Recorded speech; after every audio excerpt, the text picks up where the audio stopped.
Cinnamon for insulin resistance. We all can think of cinnamon rolls or cinnamon toast crunch, but is there a link with cinnamon for increasing insulin sensitivity and helping with insulin resistance? If you're currently diabetic, pre-diabetic, or just curious to learn how an everyday spice can play such an important role metabolically, you're in the right place. In this video, we will look at what some of the symptoms of insulin resistance is, how cinnamon comes in to increase insulin sensitivity and improve insulin resistance, and what type of cinnamon exactly may be the best type to take. If you guys are new here, this channel is all about helping you make informed decisions as well as being in the know when it comes to your health and wellness. And I would love for you all to gently tap on that like button down below. And if you really like the content, then consider subscribing as well. Also guys, follow me on Instagram for more behind the scenes. Now without wasting any more time, let's get straight into it.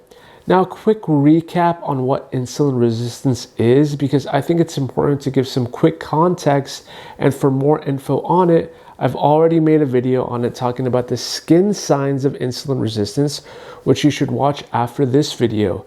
A big one being skin tags. But basically your body breaks down the food you eat into glucose, which is your body's main source of energy, right?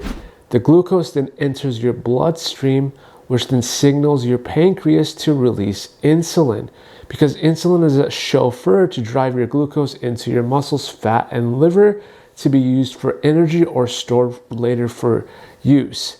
And after the glucose gets in the cells, the amount of glucose in your body, in your body's blood, decreases because it's all in your cells and not in your blood anymore.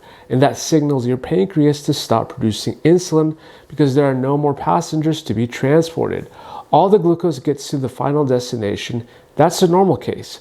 And that happens over and over again in the body. But with insulin resistance, your muscles, fat, and liver cells may not appropriately respond to that insulin, which means the glucose can't get dropped off. This leads to an increase in blood sugar because the blood sugar has nowhere to go. So the pancreas makes more and more insulin to try to overcome this because it knows that sugar left in the blood is not a good thing. And with more and more insulin being produced, not being able to get the sugar into the cells, it's at this stage where you have what's called insulin resistance. And here are some of the symptoms: cravings for sweets and salty foods, fatigue, frequent bathroom trips, darkening of the skin in certain areas, increased hunger and thirst, and tingling sensations in the hands and feet. And no, just because you have any of these symptoms does not mean you have insulin resistance. Only a proper diagnosis can verify that. But with that said, anyone can develop insulin resistance. Sometimes it's temporary and sometimes it's chronic, which we know can lead to prediabetes and diabetes. We also know the big causes of it. And if we know some of the causes, we can remain hopeful in preventing it down the line. The first cause is a waist measurement of 40 inches or more for men, 35 inches or more for women. Second, having no physical activity or very little of it. Third, a diet of highly processed foods, which if you're in the US, that's just about everywhere, let's be honest. And fourthly, certain disease states like Cushing syndromes, acromegaly, and hypothyroidism all can put you at risk for insulin resistance. And yes, I get it. It's an oversimplified explanation, but I think it helps paint the picture to what I'm about to come to, which is the exciting part. The cinnamon. Cinnamon has been shown to be what's called an insulin mimetic, meaning that interestingly, this spice right here can mimic the effects of insulin by stimulating the insulin tyrosine kinase receptor, tyrosine autophosphorylation, and then the insulin receptor substrate molecules, which is great because it can help regulate the glycemia, which is referred to as the concentration of sugar in the blood induced by type 2 diabetes. Moving onward, a second study actually showed us that cinnamon may also play a role in making insulin more efficient at getting sugar into the cells by increasing what is known as GLUT4, which is a super important insulin regulated glucose transporter that literally digs its way up from inside the cell to the surface, acting as a side door to get the sugar inside the cell. And lastly, cinnamon was found in one study that followed 80 people with PCOS and noted that 1.5 grams of cinnamon powder daily for 12 weeks causes significant reduction in fasting insulin levels and improved insulin sensitivity compared with the placebo. And I know that the studies for this are in fact mixed, and more studies are needed to gain validity. I do think future studies on this is a very interesting issue and will also be very exciting to come by down the road. And now the most obvious next question, what type of cinnamon? There are two types. You got Ceylon and Cassia.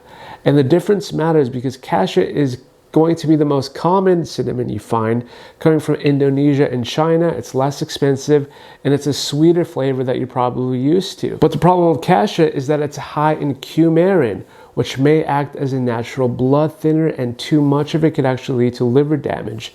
Ceylon is usually sourced from Sri Lanka, Madagascar, and the Seychelles, and can be a lot more expensive.